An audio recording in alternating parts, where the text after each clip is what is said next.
సాధకుడు బహు జాగ్రత్తగా ఉండాలి ఈ మార్గంలో అని చెప్పి ఎవరికి వారు ప్రయత్నం చేసి అభ్యాసం చేసి ధరించవాలని ఒక చక్కని శ్లోకం చెప్తున్నారు. మొట్టమొదట ఉద్ధరేత్ ఆత్మనాత్మానం నాత్మానమవసాదయేత్ ఆత్మైవ హ్యాత్మనో బంధో ఆత్మైవ రిపురాత్మనః. ఓ అర్జున, ఎవరికి వారు ఉద్ధారం చేసుకోవాల్సిందే ఈ మార్గంలో అని మొట్టమొదటిలోనే అధ్యాయ ప్రారంభంలోనే చెప్పేసినారు. నిన్న మనం చెప్పలేదు, నహి జ్ఞానేన సదృశం. ఓ అర్జున, ఆత్మజ్ఞానమునకు మించినటువంటి వస్తువు ముల్లోకముల్లో కూడా లేదు. తత్ స్వయం, దాన్ని స్వయంగా వారు కష్టపడి సాధించాలి. దాన్ని మనం చెప్పలేదండి జ్ఞానయోగంలో, తత్స్వయం యోగ సంసిద్ధ కాలేనాత్మని విందతి. కొంతకాలంలో తప్పకుండా తెలుసుకుంటాడు. ఎప్పుడు? ప్రాక్టీస్ చేస్తే. స్వయం.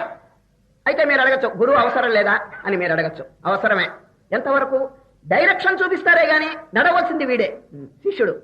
గురువులు గాని దేవుడు గాని శాస్త్రం గాని ఏం చెప్తారు? నాయన గో దిస్ డైరెక్షన్, అంతే. ఈ విధంగా పోయినావా నరకం, ఈ విధంగా పోతే మోక్షం అని అంతే డైరెక్షన్ చూపిస్తారు. చేయవలసింది ఎవరు? సాధన చెప్పండి. శిష్యుడు కదా. ఆకలిగా ఉన్నప్పుడు అన్నం తినవలసింది ఎవరు చెప్పండి? గురువు గారు చక్కగా భోంచేశారు, తృప్తి పొందారు. శిష్యుడికి ఆకలిగా ఉంది, గురువు భోంచేస్తే శిష్యుడికి ఆకలి ఎట్లా తీరుతుంది? కాబట్టి వీరు కూడా స్వయంగా చక్కగా భోజనం చేయాలి.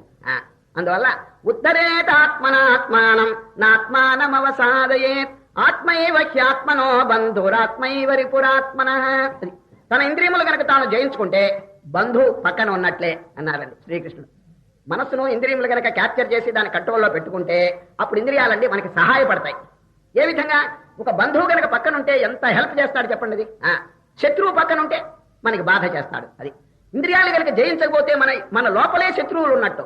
బయట శత్రువులు మాట దేవుని కనుక లోపలే శత్రువులు ఉంటే ఎంత బాధ చేస్తారండి ఇది. అందువల్ల బంధురాత్మాత్మనస్తస్యేనాత్మైవాత్మనాజితః.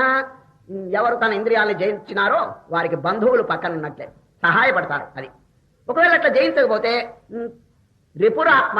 రిపు అంటే శత్రువు అండి. తనకు శత్రువు లోపల ఉన్నట్లే పరమ బాధ ఇప్పుడు అనుభవిస్తున్నారు. చూడండి, ఇంద్రియాన్ని కంట్రోల్ చేయలేనటువంటి వారు ఎన్ని బాధలు అనుభవిస్తున్నారో చెప్పడానికి లేదండి.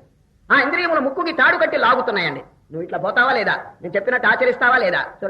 సాయంత్రం 6 గంటలైందంటే కన్ను చూడండి ఆర్డర్ ఇస్తుంది, నువ్వు అక్కడికి పోతావా లేదా, సినిమా హాల్కి పోతావా లేదా. నాన్సెన్స్. వీడు దాసోహం పోతాను ఈ విధంగానండి వాడు లోబడిపోతున్నాడు. అట్లాగే ఒక కాఫీ హోటల్ చూచాడు అనుకోండి, 4 చెలరేగుతున్నారు, నువ్వు వెళ్ళి అక్కడ వెళ్ళి తింటావా లేదా అని దాసోహం అంటాడు. ఈ విధంగా దాసుడైపోతే ఇంద్రియాలకి వాడు ఎందుకు పనికి వస్తాడండి? వాడు పెద్ద పెద్ద శత్రువులు, బయట శత్రువులు జయించినప్పటికీ తన ఇంద్రియములకు తాను దాసుడైపోతే మానవుడికి శాంతి సుఖాలు ఏమైనా ఉన్నాయా? అందుచేత మహనీయులండి దాన్ని కంట్రోల్లో పెట్టుకున్నారండి. దాని పేరు ఆత్మ సంయమం. ఉద్ధరే. దీనికి ఇతరులు సహాయపడతారు గానీ నడవలసింది వారు.